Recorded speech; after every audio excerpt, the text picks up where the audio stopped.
Editor's note: the following article is an excerpt from investigative journalist Seth Hutton's new book, Trump, Russia, A Definitive History. This chapter delves deep into Paul Manafort's work for Viktor Yanukovych, the Putin-aligned former president of Ukraine, and his other business dealings in the region. His book is out tomorrow, May 8, 2018, from Melville House. Although he was earning millions for his political consulting work in Ukraine, Paul Manafort began using his connections to make even more money. He met Dmitry Firtash, a wealthy Ukrainian businessman involved in the natural gas trade who had friends in top posts in Yanukovych's administration, and pitched him on his grand vision for Bulgari Tower, a $1.5 billion skyscraper project in Midtown Manhattan on the corner of Park Avenue and 56th Street. It was said to be one of the most valuable development sites in North America. The Ukrainian natural gas tycoon had millions to invest because Gazprom, the natural gas giant controlled by the Kremlin, had given his unpronounceable company, Rusukrenergo, a monopoly on all gas trades between Russia and Ukraine. This incredibly lucrative deal was widely viewed as a partnership with organized crime. Firtash was believed to be a front man for Semyon Mogilevich. In court papers in Chicago, where Firtash was indicted in a separate international racketeering conspiracy, prosecutors described him as an upper-echelon associate of Russian organized crime. In 2008, Firtash agreed to commit $112 million to Manafort's Bulgari Tower project and wired in a $25 million deposit. The deposit came from Raiffeisen Central Bank, the Austrian bank that U.S. officials believed served as a Mogilevich front. The tower deal later collapsed. While he was lining up investments from Firtash, Manafort proposed to Oleg Deripaska that they go into business together. The resulting company was Pericles Emerging Market Partners LP, a private equity fund in the Cayman Islands. Manafort described it to Deripaska as a vehicle to pursue investments that leverage our business and political relationships in Ukraine. Pericles sought to achieve an impressive compound annual return rate of 30% by investing in Ukraine, as well as other areas of interest to Deripaska, Russia, the former Soviet republics, Montenegro, and Eastern and Southern Europe. The offering memorandum touted Davis and Manafort's experience with political campaigns at the highest level. The Russian oligarch gave Manafort a tentative commitment to invest $200 million in the fund. Manafort tasked the management of Pericles to Rick Gates, who visited Deripaska's representatives in Moscow and provided a fund plan that described various investment opportunities. Of the many ideas Gates pitched, Deripaska's team felt only one had merit: the acquisition of Chornomor, Black Sea, a Ukrainian telecommunications firm. In April of 2008, Deripaska paid nearly $19 million to fund the acquisition of Chornomor, then paid Manafort an additional $7.35 million in fees. Years later, Deripaska learned that the purchase price of Chornomor was $1.1 million less than Manafort and Gates had led him to believe. Gates and Manafort had simply pocketed the difference, laundering it through accounts in Cyprus that the two men used as their personal piggy banks, the oligarch said in a lawsuit. What Gates and Manafort also withheld was the fact that Chornomor wasn't worth nearly what Deripaska paid for it. Chornomor was valued at only $4.5 million and took in only $1.5 million in revenue.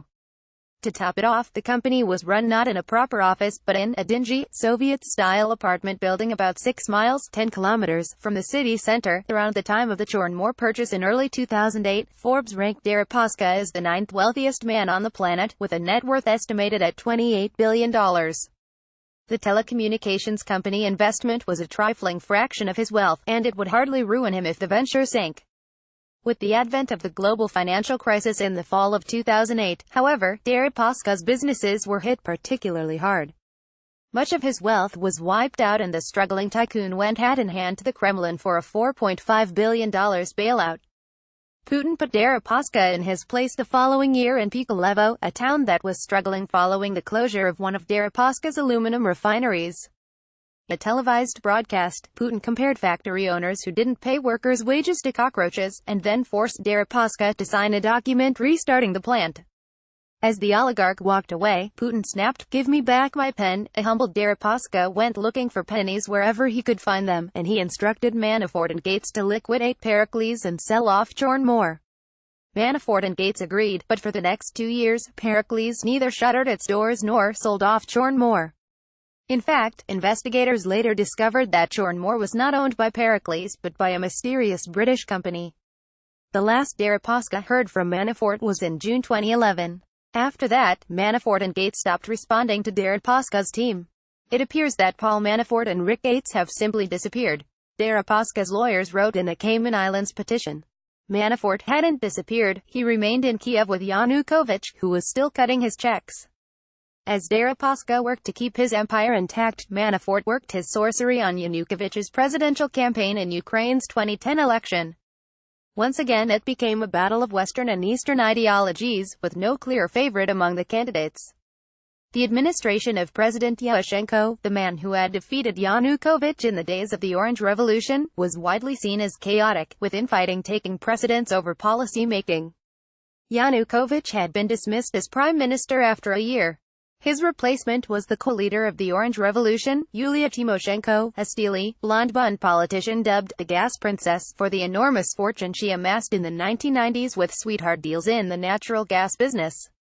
In the first round of voting in the 2010 Ukrainian presidential election, Prime Minister Tymoshenko and Manafort's man Viktor Yanukovych emerged as the frontrunners. To prep for the second round, Tymoshenko hired AKPD, a consulting firm run by David Axelrod, Obama's former chief strategist, to help bolster her campaign. But AKPD couldn't navigate the complex world of Ukrainian politics like Manafort, and after the dust settled from the second round, his years of steering Yanukovych toward his goal paid off. On February 7, 2010, Yanukovych emerged as the winner and was declared Ukraine's fourth president. Manafort was exalted in the Ukrainian press as a mythical figure. Almost as soon as he was sworn in, Yanukovych embarked on a platform to rebuild Ukraine's political alliance with Russia and counter his predecessors' pro-Western initiatives. He bluntly quashed the long-running NATO membership debate among Ukrainian politicians. And while he publicly called for a free and democratic Ukraine, reports of press censorship proliferated, and his political opponents, including the defeated Tymoshenko, landed in jail on trumped-up charges. Tymoshenko's imprisonment triggered a fierce international outcry, among them a call to boycott Ukraine's bid to host the 2012 European Soccer Championship. Yanukovych stressed that Tymoshenko broke the rules, and wagged his finger at her champions. I am disappointed by the premature conclusions of some European politicians who do not understand the depth of these issues and rush to make political pronouncements. This practice pushes me away from Europe. It pushes me away. The one Westerner he didn't alienate was Paul Manafort, who continued working behind the scenes for President Yanukovych. Manafort had walk-in privileges that allowed him to enter the president's office unannounced. Yanukovych placed such faith in his American advisor that his staff started using Manafort to deliver messages they really wanted the president to hear. Paul has a whole separate shadow government structure, Rick Gates, his right-hand man, told a group of Washington lobbyists. In every ministry, he has a guy. Manafort arranged political cover in the United States for President Yanukovych. He hired two firms in Washington, Mercury Public Affairs and the Podesta Group, to lobby members of Congress on behalf of Ukraine and President Yanukovych's interests, paying both firms $1.1 million each. When Tymoshenko was put on trial, Manafort directed his Washington lobbyists to assure Congress that it was all perfectly legal and appropriate. Manafort secretly paid $4 million to the prominent New York law firm of Skadden, Arps, Slate, Meagher.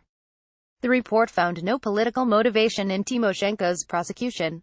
Skadden Arps' work was led by Gregory B. Craig, a former White House counsel under President Obama.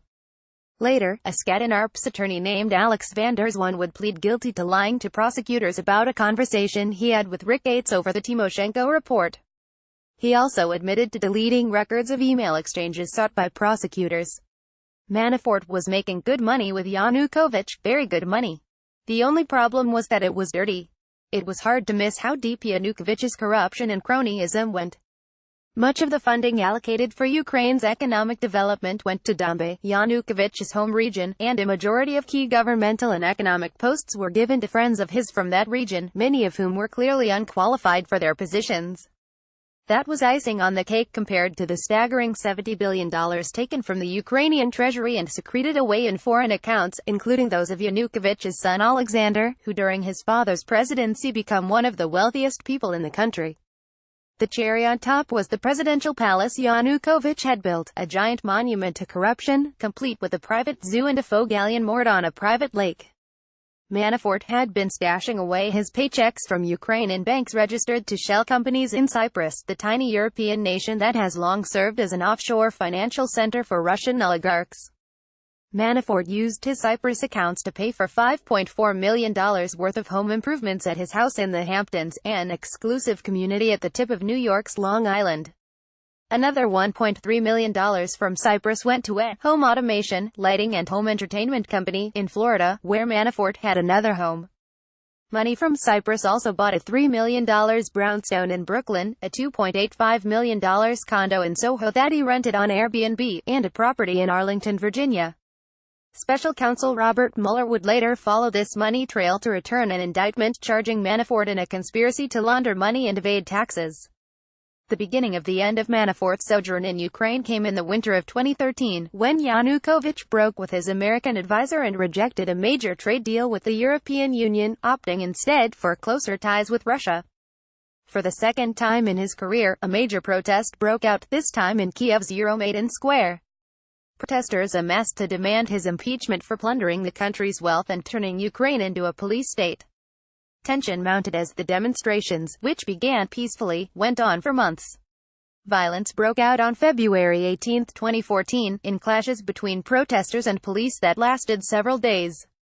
At least 82 people were killed over the next few days, including 13 policemen. More than 1,100 people were injured. In the pandemonium, President Yanukovych boarded a helicopter and, with help from Vladimir Putin, fled to Russia, where he remained. Now effectively unemployed, Manafort and Gates shuttered their Ukraine operation. Manafort faded from the scene as he dealt with his mounting personal problems back home, but his wealth and his Ukrainian connections became something of an inside joke back in Washington. Roger Stoney, Manafort's old friend and business partner, sent out an email in 2014 to a group of friends asking, "Where is Paul Manafort?" The choices were: was seen chauffeuring Yanukovych around Moscow, was seen loading gold bullion on an army transport plane from a remote airstrip outside Kiev and taking off seconds before a mob arrived at the site, is playing golf in Palm Beach. Seth Hedina is an award-winning journalist.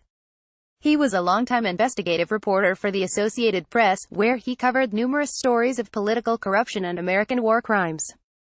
He is also the author of the critically acclaimed book, Spoils: The Life and Times of Randy Duke Cunningham, History's Most Corrupt Congressman. His second book, Trump, Russia, A Definitive History, from which this article is excerpted, will be out on May 8. Hedina lives with his wife and sons in San Diego, California.